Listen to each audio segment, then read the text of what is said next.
If you have your Bibles, would you please turn to Jeremiah chapter 38. Jeremiah 38.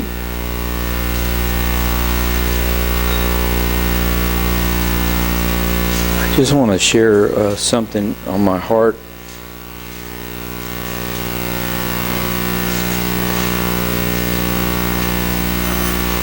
In Jeremiah,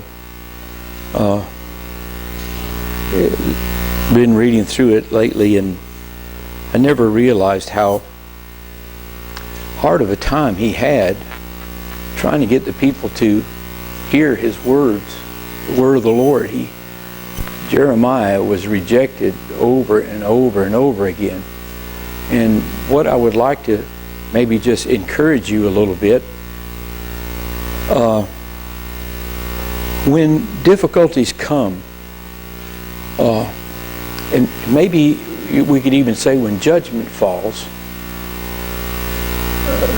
God's people suffer along with the world. You know that? Now, Jeremiah had been warning God's people over and over that Jerusalem was going to be overrun. He even gave them the name of the king that was going to do it. And he would give this warning that Nebuchadnezzar was going to come in and Babylon was going to take over. And the people just wouldn't have it. They wouldn't have any thoughts of judgment. They wouldn't have any thoughts of an enemy being able to take over the blessed city. And they just wouldn't accept it. And the Bible tells us that even the king, the king's servants, and all the people would not hear the words of Jeremiah. And he was repeatedly over and over. Now, I'd like to suggest that we live in a society, we live in an age where the people don't want to hear judgment. I don't think, I know the Lord delights in mercy, and we must preach mercy. We must always, if we're going to err, we need to err on the side of mercy. But there is a time when you have to preach the truth. You have to tell the truth. And we live in a culture, and even our church culture is being bent towards, I want to feel good. I want you to tell me something good about myself. I want you to preach to me a sermon that makes me feel good. I want to be encouraged. And that's all good and well. But what happens when a society or when a people want always just to be told good things, they have a hard time receiving when judgment does fall. And when God repeatedly, and when the Lord brings this onto a country or a nation or a people, He always does it with redemption in mind. It's always redemptive. It's always to bring His people back within the realm where He can bless them. Always is that way. And it was that way now. The king that we're going to read about was Zedekiah, who was the son of Josiah, who was a good king.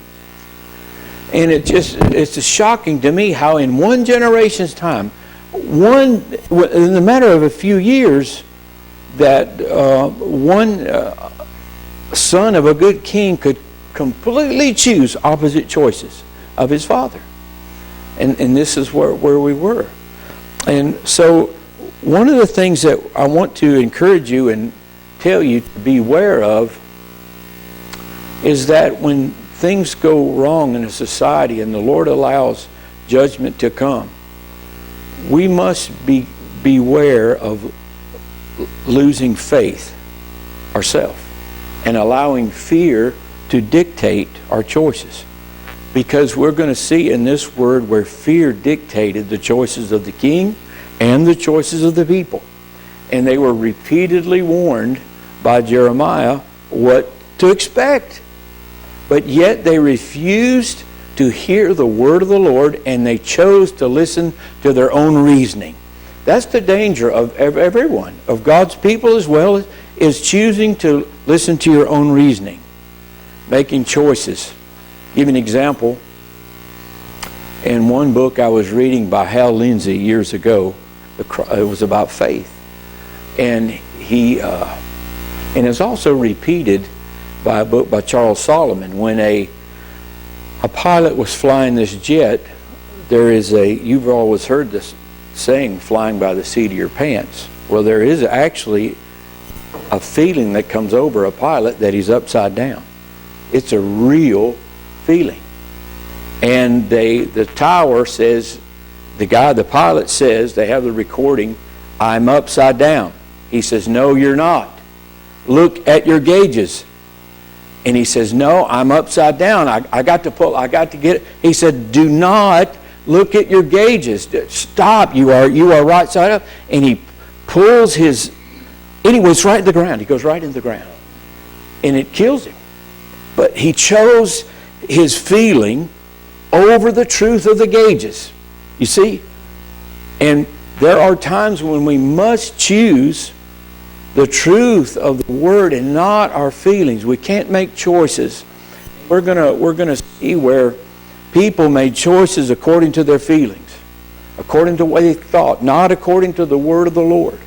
So let's look at chapter 38, and maybe God could encourage us that we can learn a lesson from this lesson. Would you pray with me? Father, Lord, I ask you with all of my heart to take this word and open it to our hearts. Help me, Father. Help me, Lord, to speak what I think you've put on my heart.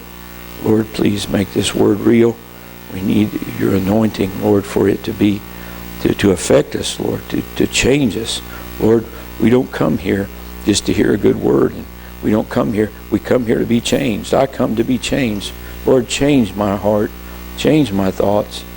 Lead us, Lord, in these paths we pray in Jesus' name. Amen. Now, in the first verse of 38, then Shephatiah the son of Matam, and Gedaliah the son of Pashur, and Jucal the son of Shelemiah, and Pashur the son of Malchiah heard the words that Jeremiah had spoken unto all the people, saying, Thus saith the Lord, He that remaineth in this city shall die by the sword, by the famine, and by the pestilence. But he that goeth forth to the Chaldeans shall live, for he shall have his life for a prey, and shall live. Now that's just clear cut, isn't it? You go, you live. You stay, you die. That was repeated over and over. And what he was telling the people was, yield to the judgment. Yield to it. God has ordained this. God has a man that, and just yield yourself to it and do not resist it. And so the people, if you'll just yield and go, and even Brother Chris quoted it this morning, this is the same situation where he said, pray for the peace of the city where you go. Pray for it. Plant vineyards. And so this is Jeremiah saying, go with the Chaldeans. Don't stay, because the temptation was, we're going to stay and fight, or we're going to rebel against this invasion, or we're going to go to Egypt for help, or we're going to go here for help, or we're going to run. Thus saith the Lord, verse 3, the city shall surely be given into the hand of the king of Babylon's army, which shall take it. Therefore the princes said to the king, we beseech thee, let this man be put to death. For thus he weakeneth the hands of the men of war that remain in this city, and the hands of all the people, in speaking such words unto them. For this man seeketh not the welfare of the people, but the hurt.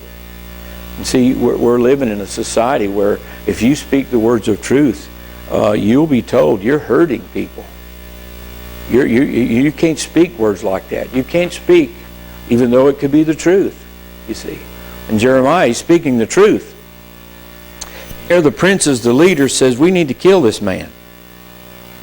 And we're so quickly heading down the path where the truth is becoming evil to some.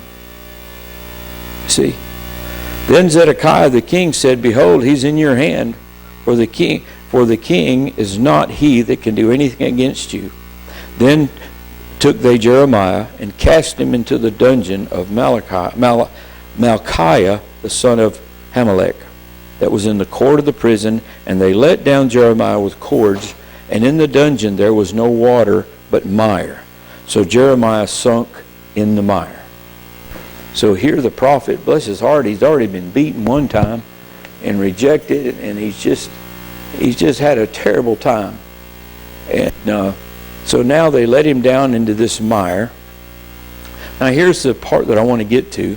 Now when Ebed-Melech, it's a funny name, isn't it? You know what that means? It means servant of the king. So I want you to get that in your mind. My whole goal for this teaching is to make us all like him. I think if I could encourage you, we all need to be. Well, wouldn't you say you're a servant to the king? Wouldn't you say you are? Sure. You're a servant to the king. That's what Ebed-Melech means. So we're going to look and see what the response was by the servant of the king. Well, how did he respond? How would you have responded if you lived in that day? I mean, there's got to be some people around, and where are they? You know? I know that when Elijah thought he was the only one, the Lord said there's 7,000. And the Lord has people, I know that. He has a remnant, always does. But there's always seemed like one that chooses to follow the Lord in spite of everybody else. Isn't that true? Isn't that a breath of fresh air? So now when Ebed-Melech, the Ethiopian, which is another thing, he's an Ethiopian on top of it. He sees one of the eunuchs, which was in the king's house, heard that they had put Jeremiah in the dungeon. The king then sitting in the gate of Benjamin. Ebed-Melech went forth out of the king's house and spake to the king, saying, My lord the king, these men have done evil, and all that they have done to Jeremiah the prophet, whom they have cast into the dungeon, and he is like to die for hunger in the place where he is, for there is no more bread in the city.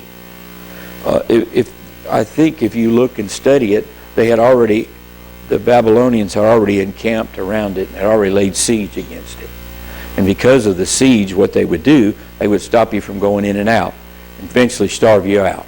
They keep you from getting any food. They would try to cut off your water supply. They cut off your food supply, and sometimes they would even build. When we talk about heaping up, sometimes you're reading King James with heap. There would be heaps. They'd pile up dirt right up so they could just go right over the wall, and it might take weeks and weeks and weeks. But they would bring in this dirt, and so they had laid siege against it, and the bread was getting scarce, and so Ebed-Melech says, look, he's going to die there. And then the king in verse 10 commanded Ebed-Melech the Ethiopian, saying, Take from thence 30 men with thee, and take up Jeremiah the prophet out of the dungeon before he die. So Ebed-Melech took the men with him and went into the house of the king under the treasury, and took thence old cast clouts and old rotten rags, and let them down by cords into the dungeon to Jeremiah. And Ebed-Melech the Ethiopian said unto Jeremiah, Now put these old cast clouts, which is it's just an old discarded, worn out. The word literally means it's just worn out clothes. And it was one of the old prophets, or one of the old teachers of old, said that what it's a type of the Lord using the meanest, just things that are discarded by man.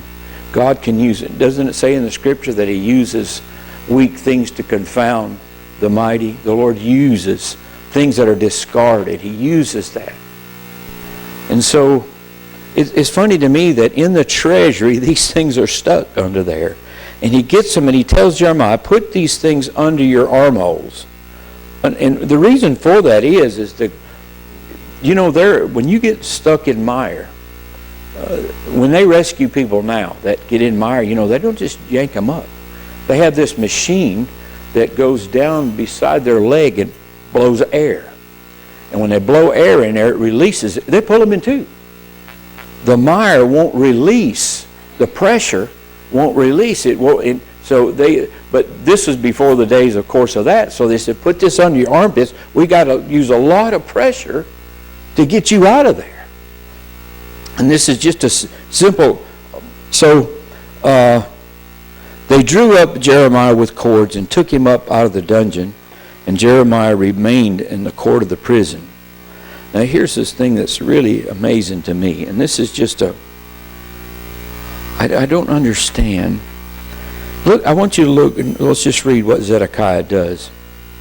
Then Zedekiah the king sent and took Jeremiah the prophet unto him into the third entry that's in the house of the Lord. And the king asked unto Jeremiah, said, I'll ask thee a thing, hide it not from me. And Jeremiah said unto Zedekiah, if I declare it unto thee, wilt thou not surely put me to death? And if I give you counsel, will you not hearken unto me? So Zedekiah the king swore secretly unto Jeremiah, saying, as the Lord liveth, that made us this soul, I will not put thee to death, neither will I give thee into the hand of these men that seek thy life. Now this man Zedekiah has an inward, he's aware that Jeremiah knows. There's something in this man, even though he's king, he knows that Jeremiah has a knowledge. There's, I don't know if you would call it faith, a belief, but yet he's so influenced by the people in his position. Watch what happens. He wants to know what Jeremiah has to. In one of the places back a few chapters, they even said, pray for us, Jeremiah. Pray for us. But yet they didn't want him. Brother Chris said it this morning. They put the Lord as on the stool in the corner of their heart. That was the whole issue with these people. He was not Lord at all. They were burning incense to the women were baking cakes to the Queen of Heaven. And they even said, when we made cakes to the Queen of Heaven, everything was good. The minute we stopped, things got bad. And you telling us to stop. See, there was idolatry in the heart. There was a mixed faith. They believed in God. They didn't stop believing in Him, but He was just an extra help, you see. Like Brother Chris preached this morning, He wasn't on the throne of the heart. And so there was a mix, and this Zedekiah was torn in two, and yet he knew Jeremiah had a word from the Lord. And he says, in verse 17, then said Jeremiah unto Zedekiah, thus saith the Lord God of hosts, the God of Israel. Zedekiah, He's the God of hosts, heaven's hosts, the God of Israel. If thou wilt assuredly go forth unto the king of Babylon's princes, then thy soul shall live, and this city shall not be burned with fire, and thou shalt live in thine house. That's as clear as you could get it. Right to his face. Now this is, I want you to think, this is the word of the Lord to a man. A king. God, a king over God's people, as a matter of fact. Just plain as you could have it. But if thou wilt not go forth to the king of Babylon's princes, then shall this city be given into the hand of the Chaldeans, and they shall burn it with fire, and thou shalt not escape out of their hand. On this man Zedekiah rested the whole, the judgment of the whole country, the nation, Israel. He had it in his power at that moment.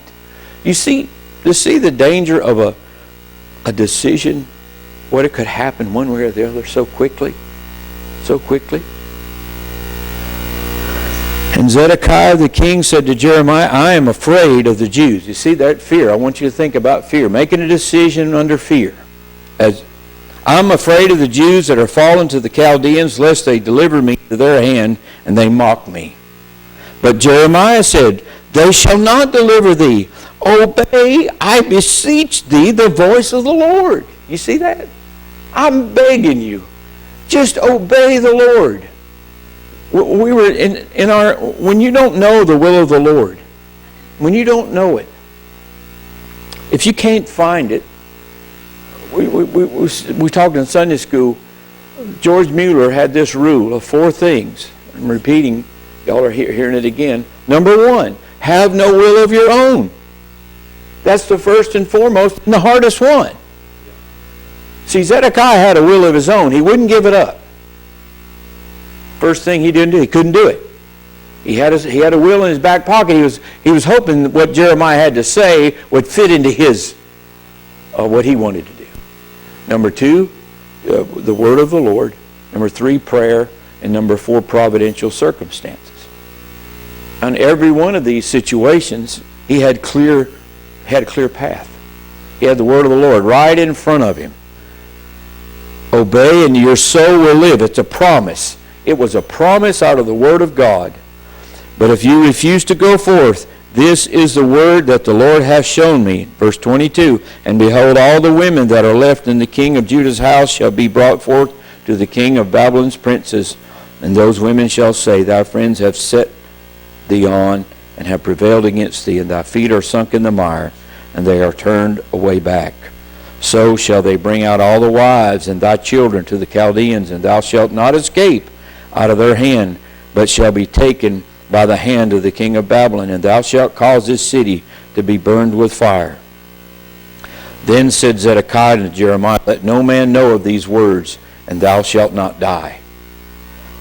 If he would have just left and said, okay, Jeremiah, let's go, and just said, I'm calling a meeting, the whole nation, here, we're going to obey these words, God would have honored it.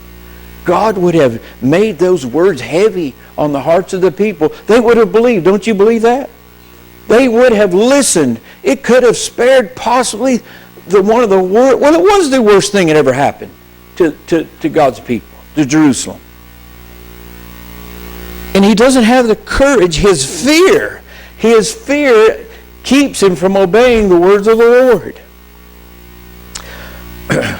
But if the princes hear that I have talked with thee, and they come unto thee and say unto thee, declare unto us now. He's afraid that the princes are going to kill Jeremiah. What did the king say? Verse 26, then you shall say unto them, I presented my supplication before the king that he would not cause me to return to Jonathan's house to die there. So the princes, they did come, and they asked him, and he said it, so he left him alone. And the verse 27 says the matter was not perceived. Now, in 39, we read where Nebuchadnezzar came and all the army, they besieged it. It's a tragedy because Zedekiah, you know what he did? He just took off running. They caught him, killed his sons right before his eyes, and put his eyes out. That's what they were doing, is saying the last thing you'll see is your sons being killed. So it's just an awful tragedy. I can't even imagine. And it was fear. It was motivated completely by fear. And you see the choices he made instead of believing and trusting. And I want you to look at the difference in a man that was motivated by fear and made a choice by his fear, and another man that was not. Now let's look at the end of the two. Now we see where Zedekiah, he dies. They put his eyes out and they carried him bound with chains to Babylon. And he ended up dying there. Now, going down towards the end of the chapter, look at this. Verse 15. Now the word of the Lord came unto Jeremiah when he was shut up in the prison, and said, go and speak to Ebed-Melech the Ethiopian. Isn't that incredible? Now, look at this. The Lord comes to Jeremiah, who Jeremiah is the word of the Lord. He's spoken. I want you to go find him. I got to tell him something. Ebed-Melech has to know this. Saying, thus saith the Lord of hosts, the God of Israel, behold, I will bring my words upon this city for evil and not for good, and they shall be accomplished in that day before thee. But I will deliver thee in that day. You see that? Saith the Lord, and thou shalt not be given into the hand of the men of whom thou art afraid. Now, it doesn't mean that he's not afraid. Now, when difficult times come, fear comes on all. It comes on all. When the Great Depression hit this country, there was fear everywhere. There was fear, losing of jobs, losing of this, losing of that. There was a fear that affected everyone. However, some react one way. It's the reaction to the fear. The reaction. Now, verse 18, for I will surely deliver thee, and thou shalt not fall by the sword, but thy life shall be for a prey unto thee. Listen to his last line. Because thou hast put thy trust in me. One man. I want to read you the meaning of that word, trust. It is batak. It means to attach oneself, to trust, to confide in, and feel safe. To be confident and secure, and to be careless. You know, Scripture says be careful for nothing. Be careless. It means relying on the Lord for security, on God alone.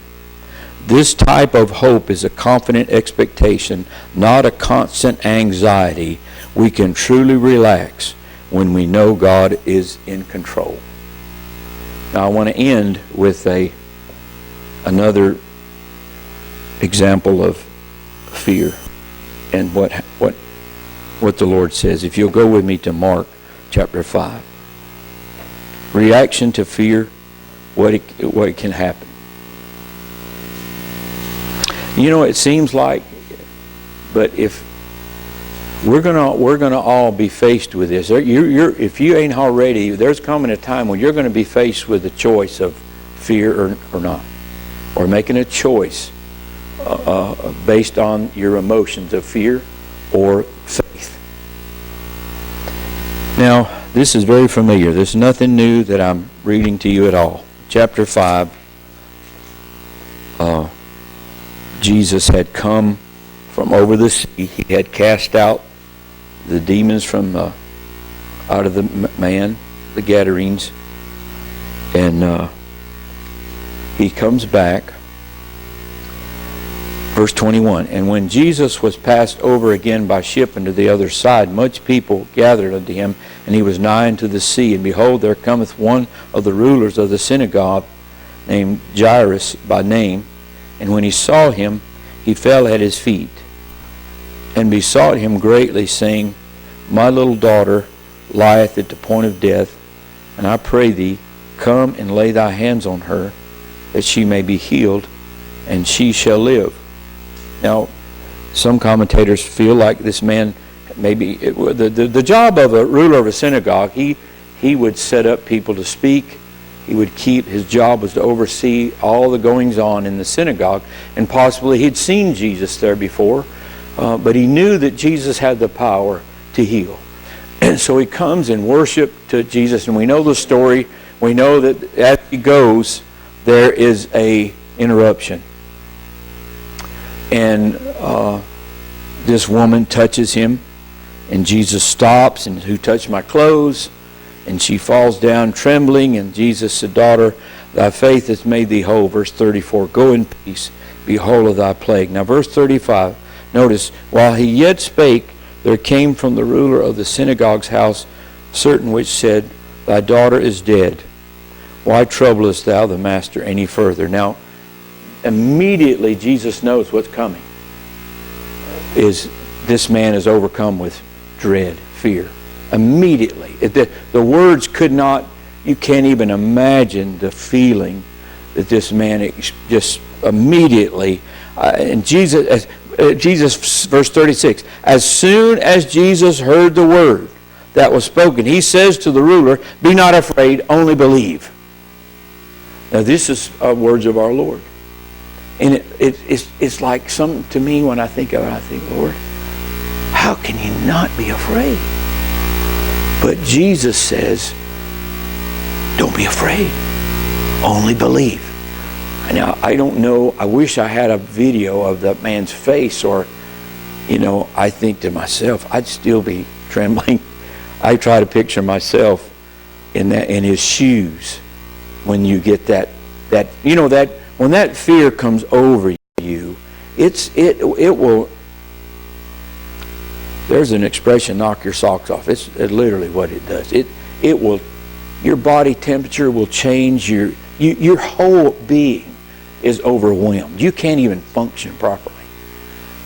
People call it panic attacks these days. Well, it's the ultimate panic attack, or worse, when this fear of this overwhelms your body and your mind and your thoughts, and this dreaded thing. And Jesus is saying, do not be afraid. Only believe. Now, let me just ask you this. Is this true in every sense of fear? Yeah, it is.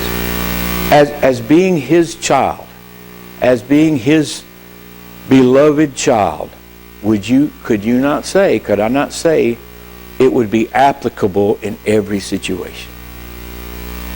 I have to say it would be. As much as difficult, you'd have to say yes. You know, you could say, I remember I was talking, my mother's struggling with some fear, anxiety issues, and I was talking to her yesterday. And my mother's always been an anchor in the Lord, and she is, Sheila, but she's having a battle. And I said, Mama, you're in a storm. You're in a storm. I said, but Jesus is in your storm. He's in the boat. He might be sleeping, but He's there in the boat. And sometimes it feels like He's sleeping. You don't get any response. There are times when there's not a response, but He's there nonetheless. And so the Lord, we have to make this choice. Now listen, when we get in that crucible of when the fear wants to take over, we have to choose. We've got to. We've got to choose whether to follow Jesus and listen to Him say, fear not, only believe. Or we could just believe our own heart. Like Zedekiah, I'm running. I can't take it. I'll never forget, I did a job for this guy who's a pro football player, and on his wall are these, I had to hang them, these humongous animals. He killed them in Africa. And one of these big Cape buffaloes, they're most dangerous, one of the most dangerous game, this huge thing, and he killed, and he was hunting rhino, he told me. And so the guide says, do not run. He said, because they can't see. They're a terrible sight. He said, but if you run, they can see you and they're going after you. And he said, that rhino turned on us. He said, I took off. He said, and it's got the video, the guy's hanging on him like this, and he's running. He's a big football player, dragging him like a leaf. He said, I was so scared that the fear, overwhelmed him. And the guy said, do not run. You're safe if you stop and don't move. And instead, he took off. And thankfully, it didn't get him. But it could have killed him. And you see, but his fear overtook him, and he chose to react according to his fear. Now, I want to say this. I just want to look down a little farther, and I'll be done. And so he suffered no man to follow him, save Peter, James, and John, the brother of James. He cometh to the house of the ruler of the synagogue, and he sees the tumult, and them that wept and wailed greatly. And when he came in, he said to them, why make ye this ado and weep? The damsel is not dead, but sleepeth. And they laughed him to scorn. But when he had put them all out, he taketh the father and the mother of the damsel, and them that were with him, and entereth in where the damsel was lying. And he took the damsel by the hand, and said unto her, Talitha cumi, which is being interpreted, Damsel, I say unto thee, arise. And straightway the damsel arose, and walked, for she was of the age of 12 years. And they were astonished with great astonishment. And he charged them straitly that no man should know it, and commanded that something should be given her to eat. Now, we know the outcome of this story, how it was great. Jesus raised her from the dead. But my when we're struggling with a fear and making a choice, if we would remember the word of the Lord like Ebed-Melech did, and if we would choose to rescue and keep the word of the Lord, and not let it go down, not let it... I believe with all of my heart we're going to face days ahead of us where the word of the Lord is going to be rejected. And we have to make a choice that we will not let it be put down and away. God's people have to make the choice. We have to be servants of the King. We have to be Ebed-Melechs. We have to choose to say, no, I will believe the word of the Lord. I trust the word of the Lord, no matter what the outcome is. Even when that man, and let me say this, the Lord Jesus can bring life into any dead situation. He can. If Jesus would, and I don't know, I know what it's like to pray for something and it doesn't have the outcome that you wanted. But nonetheless, Jesus still brings life into that. He does. He brings life into you yourself. I know it. It's truth. He's not unfaithful to us. He says, be not afraid, only believe. If we could just get a glimpse of it, one glimpse of it, we would say, I will not fear. I won't fear. I won't fear. How can, and Brother Chris has spoke of it a lot.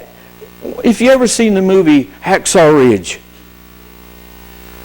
and you think of the courage of that man who refused not to go in the heat of the battle, and he didn't care about his life.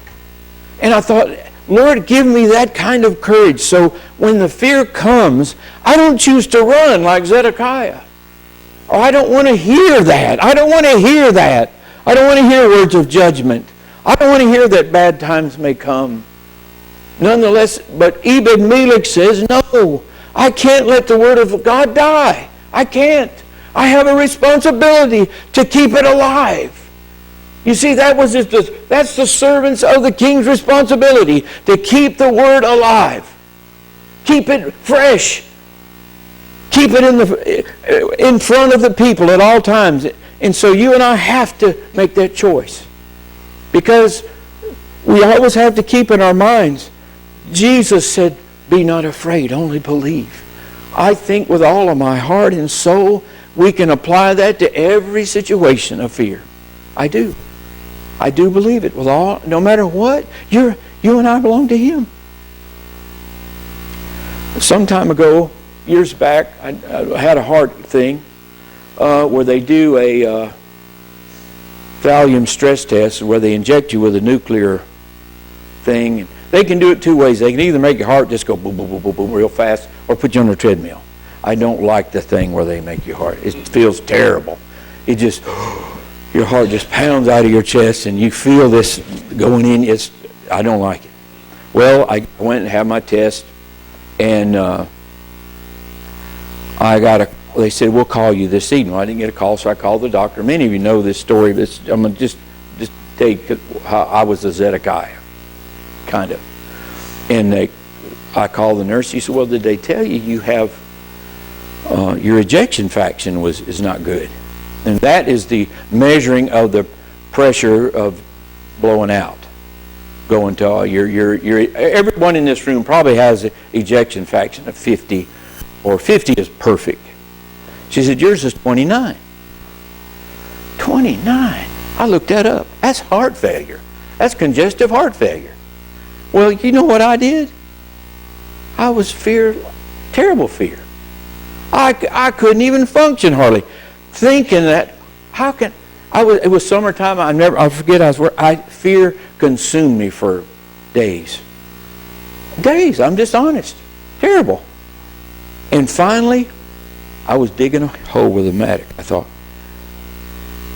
dear Lord, I belong to you. If I die, I'm dying. But I'm digging this hole. I'm swinging this mattock as hard as I can swing it. And I belong to you. If I got a bad heart, then I got a bad heart. But I'm not going to, and I wasn't the most courageous. That's what I said. And I just slung away. And I thought, I can still breathe. I'm going to just keep going. Because I wanted to just sit down. And you know, your fear says, oh, don't do anything. You have congestive heart failure. So, I go to the doctor. 2 weeks go by. 2 weeks. You lay there, Lord. And I'm telling you, I'm not the picture of faith here. Not at all. So, I go to the doctor, and he's tapping on his little thing. He said, did they tell you your ejection fraction was low? And I'm thinking, yes. That's the reason I'm here. He said, it's fine. It was an error. Typo. I wanted to grab him up. Either hit him or kiss him. I didn't know what I wanted to do. And you see, the fear, and I thought, all of that fear for nothing. Absolutely nothing. Consumed me in the struggle, in the battle, trying to sleep, thinking, what's wrong with my heart? What are they going to do? You see what I'm saying? How fear distorts reality, truth? It will do it every time. It's like looking in a broken mirror. So when you have fear, choose to be an Ebed Melech. Look at the Word and listen to what Jesus says. Fear not, only believe. In days that are ahead, we must make that choice. Don't you know? We must make that. Even when voices say the opposite, we must choose to believe and fear not.